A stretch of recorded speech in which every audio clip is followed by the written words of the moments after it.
एक ऐसा मंदिर जहां कलयुग के अंत के बाद प्रकट होंगे खुद भगवान विष्णु। और ये एक मंदिर 5 हिस्सों में बटा है जो आने वाले भविष्य में तबाही की ओर इशारा करते हैं। देवों की भूमि कहे जाने वाला उत्तराखंड, जिसके कण कण में देवताओं का वास है, आज लगभग बर्बादी की कगार पर आ चुका है। लगभग 1 महीने में 8 से भी ज्यादा बार यहाँ बादल फट चुके हैं। सबसे पहले उत्तरकाशी के धराली में, उसके बाद चमोली के थराली में, रुद्रप्रयाग के बसुकेदार में, दोबारा से चमोली में और अब देहरादून के सहस्त्रधारा के पास। बार बार हो रही ऐसी प्रलय कहीं न कहीं हमें कलयुग के अंत की तरफ बढ़ने का बार बार इशारा दे रही है। तो क्या सचमुच हम कलयुग के अंत की तरफ बढ़ रहे हैं और ये मात्र एक शुरुआत है? इन सब का जवाब मिलेगा आपको इस वीडियो में, क्योंकि आज के इस वीडियो में हम बात करने वाले हैं उस खास मंदिर की जो 5 हिस्सों में बटा हुआ है। ये है 5 ऐसे मंदिरों का समूह जो न सिर्फ आस्था का केंद्र है, बल्कि इनसे जुड़े हैं महाभारत काल के राज, भविष्य की कई सारी भविष्यवाणियां, और इनमें से तो एक ऐसा मंदिर भी है जो कलयुग के अंत में दुनिया से ओझल हो जाएगा। ये कुछ और नहीं बल्कि भगवान विष्णु के 5 रहस्यमय मंदिर हैं, जिन्हें पंच बद्री भी कहा जाता है। तो एक एक कर इन सभी मंदिरों के रहस्य से पर्दा उठाएंगे और जानेंगे क्यों ये कलयुग के अंत की तरफ इशारा कर रहे हैं। सबसे पहला है विशाल बद्री यानी बद्रीनाथ धाम। यह सिर्फ एक मंदिर नहीं बल्कि 4 धामों और 108 दिव्य दैशमों में से एक है। पौराणिक कथा के अनुसार भगवान विष्णु यहाँ अपने परम भक्त नर नारायण के तप से प्रसन्न होकर एक शीला के रूप में प्रकट हुए।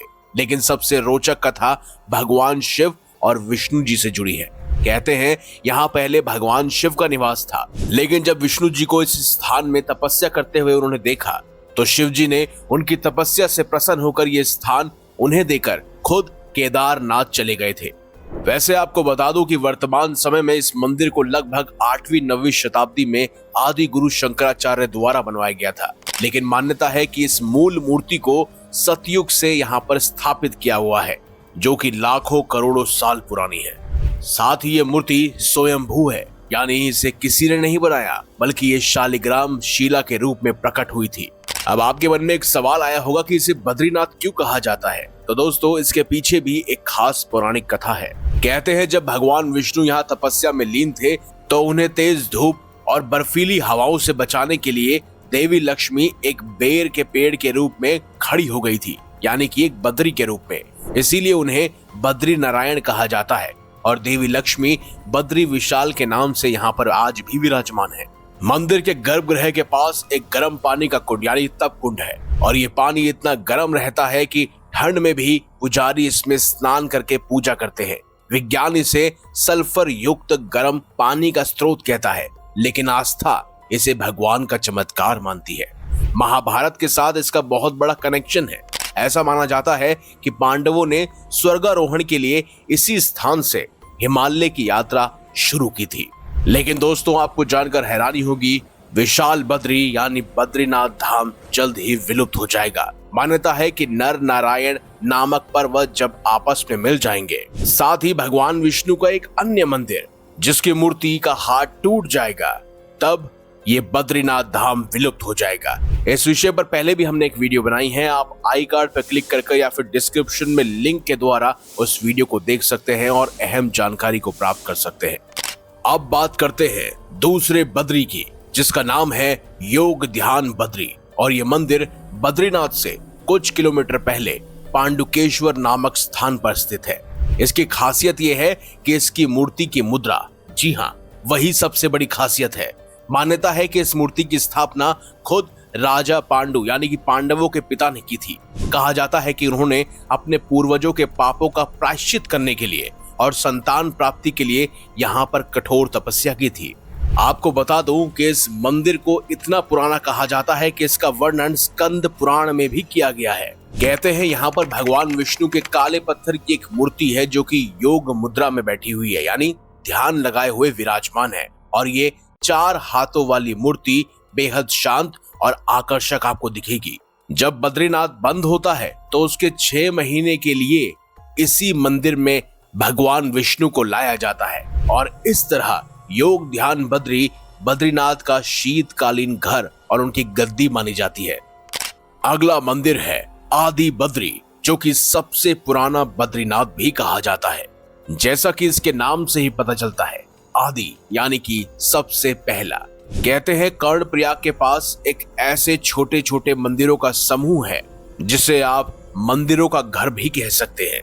मान्यता है कि सतयुग में जब बद्रीनाथ का मार्ग बर्फ से अवरुद्ध हो गया था, तब भगवान विष्णु ने इसी स्थान पर निवास किया था। इस तरह ये बद्रीनाथ का सबसे प्राचीन और मूल स्वरूप माना जाता है। श्रीमद् भागवत पुराण, स्कंद पुराण और विष्णु पुराण में भी इस मंदिर के बारे में बारीकी से उल्लेख किया गया है। कहते हैं यहाँ पर पहले एक छोटा सा मंदिर बना हुआ था, लेकिन गुप्त काल यानी कि लगभग 5वीं शताब्दी में अन्य सारे मंदिर बनाए गए, यानी कुल 15 मंदिर और बनाए गए। आपको जानकर हैरानी होगी कि महर्षि वेद व्यास ने इसी क्षेत्र में रहकर वेदों का विभाजन किया था। और तो और मान्यताओं के अनुसार महाभारत की रचना भी इसी जगह पर की गई थी, इसीलिए इस क्षेत्र को ज्ञान और आध्यात्मिक का महत्वपूर्ण निवास माना गया है। अगला है वृद्ध बद्री, जिसका अर्थ है बूढ़ा बद्री। ये मंदिर जोशीमठ से थोड़ी दूर पर अन्नपूर्णा नामक स्थान पर स्थित है। कहते हैं यहाँ भगवान विष्णु वृद्ध अवस्था के रूप में प्रकट हुए थे। ये भी एक अति प्राचीन मंदिर माना जाता है और इसे पांडव काल से भी जोड़ा हुआ माना गया है। इस मंदिर की खासियत यह है कि यहाँ पर भगवान विष्णु की जो मूर्ति है वो वृद्ध स्वरूप में है। कहते हैं जब भगवान विष्णु बद्रीनाथ आए तो पहले यही रुके थे और यहीं पर उन्होंने अपने वृद्ध रूप को धारण किया था। किंवदंती है कि महाभारत के पश्चात पांडवों ने स्वर्गारोहण के लिए जो यात्रा शुरू की थी, उस दौरान उन्होंने इस स्थान पर भगवान विष्णु के वृद्ध स्वरूप के दर्शन भी किए थे। लेकिन इनमें सबसे महत्वपूर्ण है भविष्य बद्री, जिसे कलयुग के अंत का संकेत देने वाला मंदिर भी कहा जाता है। और कहते हैं बद्रीनाथ मंदिर जब लुप्त हो जाएगा तो यही अगला बद्रीनाथ कहलाएगा। जोशीमठ से आगे सूबेदार नामक गांव की ऊंचाइयों पर स्थित है खास मंदिर भविष्य बद्री। इस मंदिर के बारे में मान्यता है कि इसकी स्थापना आदि गुरु शंकराचार्य ने की थी, जब उन्होंने भविष्य में आने वाले परिवर्तनों का अनुमान लगा लिया था। इसकी स्थापना लगभग 12,000 साल पुरानी मानी जाती है। भविष्यवाणी कहती है कि कलयुग के अंत में जब नर और नारायण पर्वत, जो कि बद्रीनाथ मंदिर के पीछे हैं, जब वो आपस में मिल जाएंगे तो वर्तमान समय में जो मौजूद बद्रीनाथ धाम है उसका मार्ग पूरी तरह से बंद हो जाएगा।